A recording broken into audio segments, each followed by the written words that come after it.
इसी बीच अगली बड़ी खबर आपको बता दें, पीएम मोदी से मिले हैं सीएम योगी आदित्यनाथ। पीएम आवास पर ये मुलाकात तकरीबन 1 घंटे तक चली है।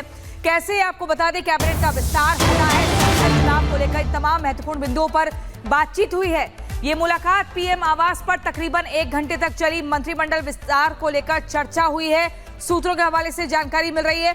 सूत्र ये भी बता रहे हैं कि संगठन चुनाव को लेकर भी बातचीत हुई है। 1 घंटे तक मुलाकात हुई, कई महत्वपूर्ण बिंदुओं पर बातचीत हुई। पीएम आवास पर सीएम योगी आदित्यनाथ की मुलाकात तकरीबन 1 घंटे तक चली है।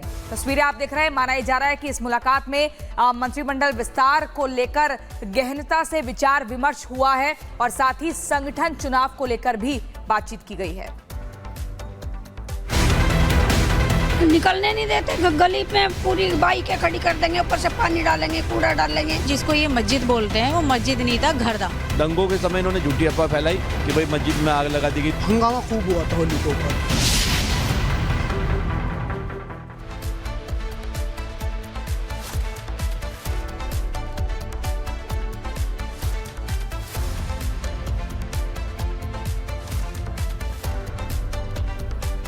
तो देवबंद में दशकों से जिस तरीके से अगर बात करें तो जो खबर आ रही है, उसके अलावा अगर बात करें दिल्ली की, तो दिल्ली के ब्रह्मपुरी इलाके में जो लोग वहां पर रह रहे हैं वो अपना घर बेचने को मजबूर हो गए हैं। लोग यहां पर इतने डरे हुए कि घर से बाहर भी नहीं निकल रहे हैं और यही वजह कि इस समस्या का हल निकालने के लिए बैठक बुलाई थी, लेकिन बैठक को टालना पड़ा। पूरी खबर क्या है इस रिपोर्ट में दिखाते हैं।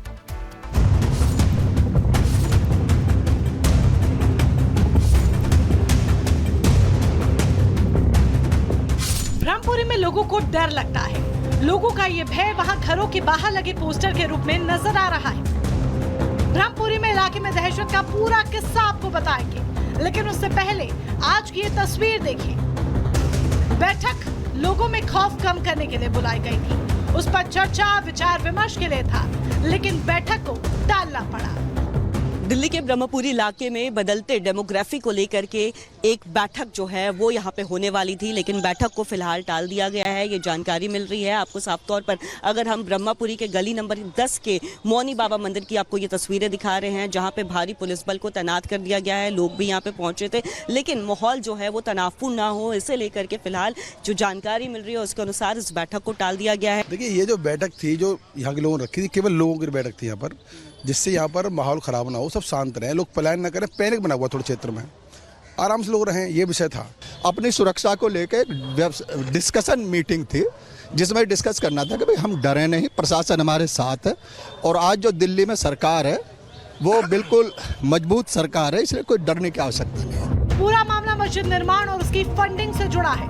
अल मतीन मस्जिद का विस्तार किया जा रहा है, तो हिंदुओं के दिल में इस बात का डर है कि अब उनका यहाँ रहना मुश्किल हो जाएगा।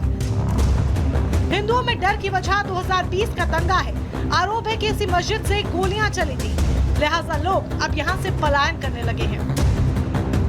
इलाके में रहने वाले हिंदू परिवारों के पास घर बेचकर जाने के अलावा और कोई रास्ता नहीं बचा, तो उन्होंने घर बिकाऊ है वाले पोस्टर्स अपने घरों की दीवारों के बाहर चस्पा कर दिए। पोस्टर ब्रह्मपुरी के गली नंबर 12 में कई घरों के बाहर लगा दिए गए हैं। हालांकि लोगों को हर तरह से सुरक्षित रखने का आश्वासन दिया जा रहा है। मैं यही कह के गई, ये पोस्टर हटा दो ये, और ये तुम्हारे 100% ये काम हो जाएगा, ये बोल के गए हैं।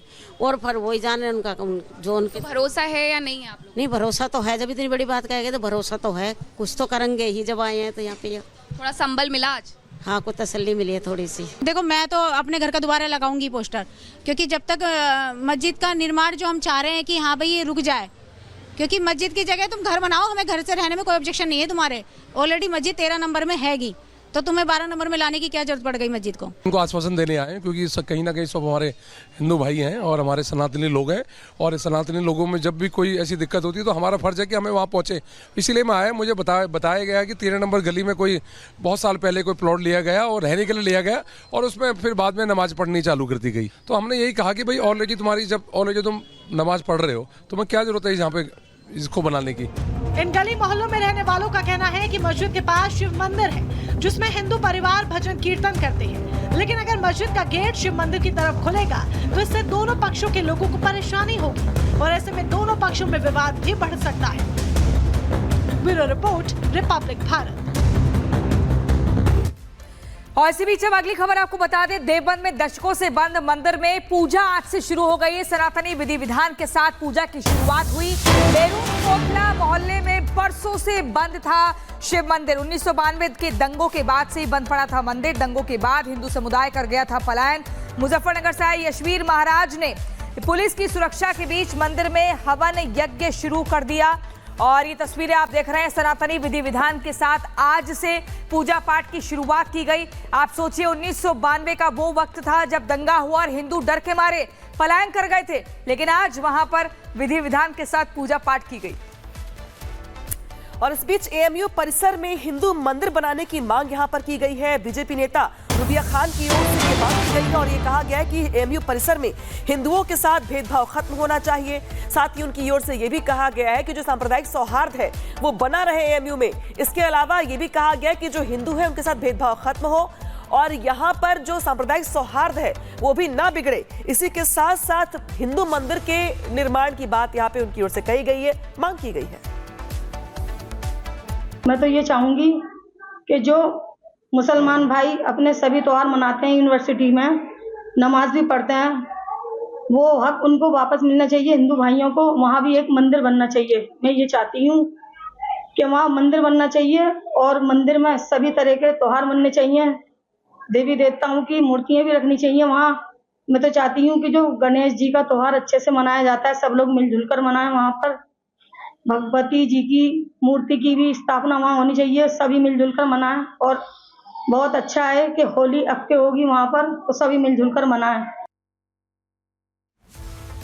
और चलिए अब अगली खबर आपको बताते हैं कि कैसे धामी का बुलडोजर अवैध पर आक्रमण। बुलडोजर एक्शन का जब भी जिक्र होता है तो सीधे सीधे आपको बता दें जहन में आता है उत्तर प्रदेश सरकार का वो मॉडल जो चर्चा में बना हुआ है। लेकिन अब उत्तराखंड के सीएम धामी भी इसी ओर चल पड़े हैं और भू माफियाओं की कमर तोड़ने में लगातार जुट गए हैं। आखिर कैसे, इस रिपोर्ट में देखिए।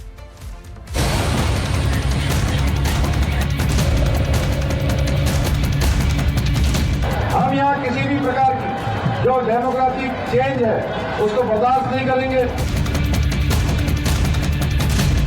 बयान भले ही पहले का हो, लेकिन अब एक्शन होता दिख रहा है।